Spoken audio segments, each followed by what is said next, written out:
Perché è così difficile oggi spiegare quanto è importante l'agenda digitale o fare l'agenda digitale? Perché c'è una resistenza culturale al cambiamento. Noi lo viviamo molto come comparto, ovviamente, oltre ad una serie di vincoli che magari vi racconto tra pochi minuti. Delle cose che ho sentito questa mattina, in realtà avete detto tutto quello che serve, cioè me ne sono segnate: razionalizzare i servizi, una filiera unica che arriva al cittadino tramite un punto unico di accesso, le competenze digitali. Mi è piaciuta molto una frase che ha detto una relatrice prima di me: rigenerare il capitale umano della pubblica amministrazione, digitalizzare i processi, rete, servizi cloud, razionalizzare i data center, cyber security, c'è tutto. Cioè direi che proprio è tutto quello che bisogna fare. Sappiamo cosa bisogna fare, sappiamo farlo, si può fare? Noi Sì. ci abbiamo messo un punto esclamativo. Infatti l'avete fatto esattamente, cioè il copy di questo evento è perfetto. Si può fare, punto esclamativo. Si può fare. E si può fare veramente. Secondo me, da questo punto di vista, il ruolo dell'in-house oggi è un ruolo di abilitatori. No? Ovviamente con tutta una serie di vincoli che ci sono, che me li sono segnati, ma in realtà li viviamo ogni giorno. Un impianto regolatorio che è follia. Sembra fatto per non farci fare bene il nostro lavoro. Sicuramente il direttore della pubblica amministrazione di HPE saprà legare quanto è difficile oggi collaborare, questa famosa collaborazione pubblico-privato, che nel privato avviene quotidianamente. Cioè un'azienda privata vuol fare cambiamento, che cosa fa? Sceglie un partner, iniziano a pensare il futuro, lo pianificano, lo progettano, lo mettono in esecuzione. Nella pubblica amministrazione non funziona così. Tu pensi il futuro, prima di riuscire a farlo, io ormai ragiono a 24 mesi, purtroppo.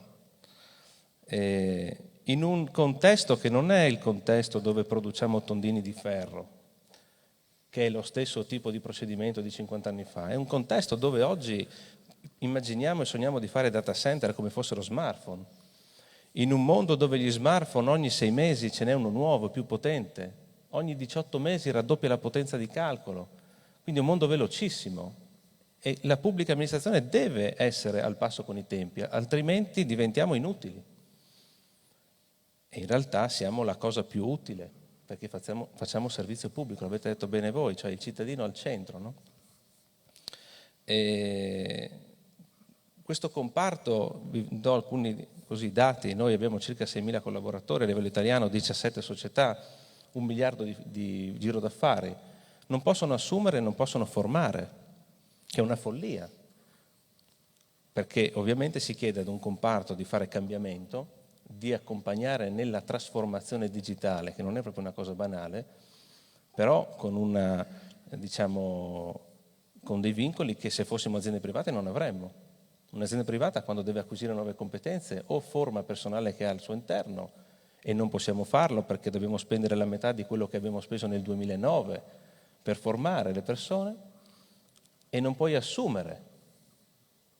E quindi se non puoi assumere, non puoi formare, è una sfida.